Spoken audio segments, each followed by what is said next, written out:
Bismillahirrahmanirrahim. Assalamualaikum warahmatullahi wabarakatuh. Salam sejahtera, Om Swastiastu, Namo Buddhaya, salam kebajikan. Saya Ika Rostianti, Ketua DBOKCF SPTSI, wadah perkumpulan komunitas serta paguyuban profesi pengemudi seluruh Indonesia, membahas dan membicarakan terkait aksi tanggal 22 Februari tahun 2022.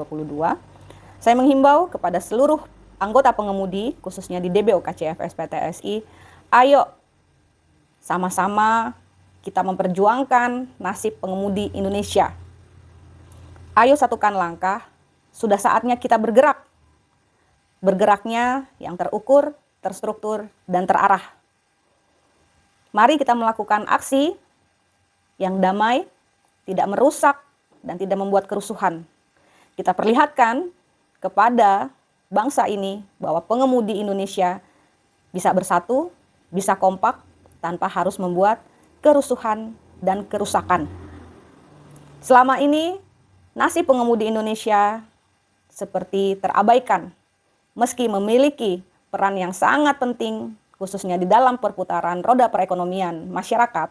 Nyatanya pengemudi masih jauh dari kata layak dan sejahtera. Apa buktinya? Meski sedang melakukan tugas yang mulia, mengantarkan barang, kebutuhan masyarakat dari satu tempat ke tempat yang lain, nyatanya di lapangan dalam menjalankan tugas yang mulianya tersebut, pengemudi masih sering mendapatkan perlakuan diskriminasi di jalan. Pungli, premanisme, belum lagi kalau mengalami trouble, biaya derek di Indonesia masih sangat mahal. Dan yang paling menyebalkan, selain tidak bisa dibayarkan oleh kantongnya pengemudi, banyak pengusaha juga yang lepas tangan kalau terjadi trouble. Uang jalan pas-pasan, habis untuk pungli, belum kalau ketemu sama begal, resiko kematian, resiko kecelakaan di depan mata setiap saat, setiap waktu. Lalu di mana perhatian pemerintah?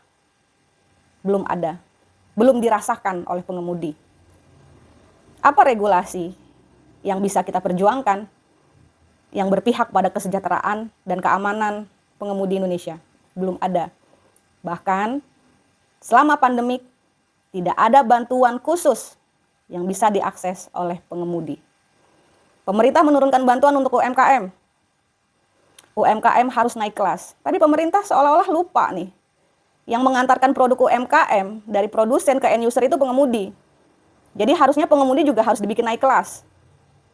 Itu baru satu masalah. Belum lagi sekarang ada undang-undang odol. Sebagai warga negara yang baik, saya mewakili teman-teman, khususnya pengemudi di DBOKCF SPTSI, mendukung lahirnya undang-undang odol. Karena kami ingin tingkat kecelakaan di jalan akibat human error itu berkurang. Tetapi tolong, pemerintah dan pengusaha mengevaluasi dan mengkaji kembali akibat dari lahirnya undang-undang odol. Siapa yang paling terdampak? Pengemudi.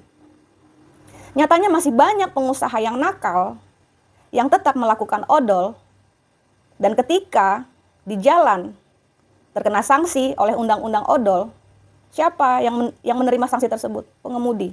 Pengemudi ini seperti bantalan berada di tengah antara kebijakan pemerintah dan kebijakan perusahaan. Makanya kami menuntut dan mendorong kepada pemerintah dan para pengusaha, Asosiasi Pengusaha Indonesia, tolong pikirkan juga nasib pengemudi. Kami ini hanya eksekutor di lapangan. Menjalankan segala kebijakan baik dari pemerintah maupun daripada tuan-tuan di perusahaan tempat kami bekerja. Jangan selalu pengemudi yang menerima nasib yang naas dari ketidakkompakan kebijakan perusahaan dan pemerintah.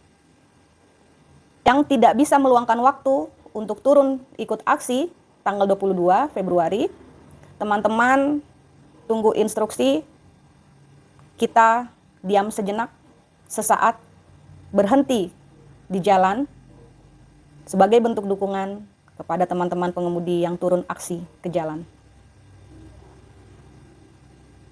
Sebelum ini, kami sudah melakukan banyak usaha dan upaya agar kami diterima dan didengar oleh pemerintah. Tetapi nyatanya sampai hari ini perjuangan kami belum mendapatkan hasil yang signifikan karena masih banyak pihak-pihak yang meremehkan potensi dan kekuatan pengemudi. Sehingga kami merasa perlu untuk memperlihatkan bahwa pengemudi Indonesia itu selain punya potensi dan posisi yang strategis di dalam keberlangsungan perputaran roda perekonomian dan stabilitas harga dan produk di dalam masyarakat Indonesia, pengemudi Indonesia saat ini juga punya kekompakan dan kekuatan untuk bersatu, memperjuangkan nasib dan hak kami. Sama halnya seperti profesi yang lainnya, pengemudi Indonesia ingin juga mendapatkan perlakuan dan pelayanan publik yang layak